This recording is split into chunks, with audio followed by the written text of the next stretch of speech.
Psychonaut est un jeu de Double Fine sorti en 2005 sur PS2, Xbox et PC. C'est un jeu de parcours, d'énigmes et de combat. On incarne Rasputin Akoto, un jeune garçon qui travaillait dans un cirque, mais ce qui l'intéresse vraiment, c'est d'être psychonaute. Mais c'est quoi les psychonautes?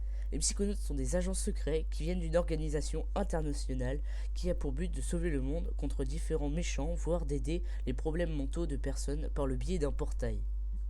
Au début de l'histoire, il décide de s'enfuir du cirque pour aller dans une colonie de vacances pour les psychonautes, le rock qui murmure. Il s'intègre avec les autres enfants du camp et fait la rencontre de psychonautes, Sasha Nine, Mila Vodello, Coach Hollander et Ford Kruller. Il s'entraîne avec les différents adultes et trouve qu'il se passe quelque chose d'étrange au camp. Il découvre que Hollander vole les cerveaux des enfants pour en faire des chars d'assaut. Il rejoint alors Lily à la plage, qui se fait kidnapper par le monstre du lac. Raz rattrape le monstre et l'aide. Il le remercie en l'emmenant à l'hôpital psychiatrique abandonné où se trouve Lily. Raz aide les patients et accède au sommet de l'hôpital.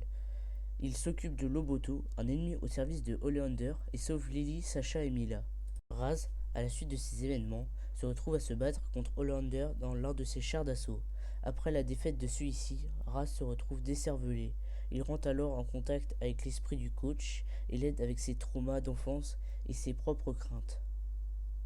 Bien qu'il soit sorti en 2005, Psychonaut reste un très bon jeu rien qu'au niveau de son doublage. Nous pouvons retrouver Donald Renew qui incarne dans cet opus Rasputin. Malheureusement, il n'y aura pas dans ce second opus la présence de VF, ce qui est bien dommage.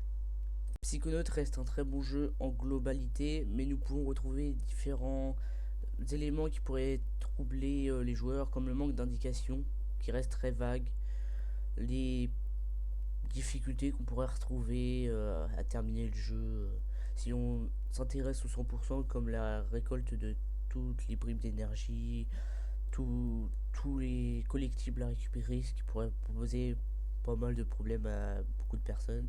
Mais en globalité, le jeu est très bien pour son époque et je vous conseille de l'acheter et de le tester. C'était Mystic Fox, on se retrouve la semaine prochaine, pardon. A plus.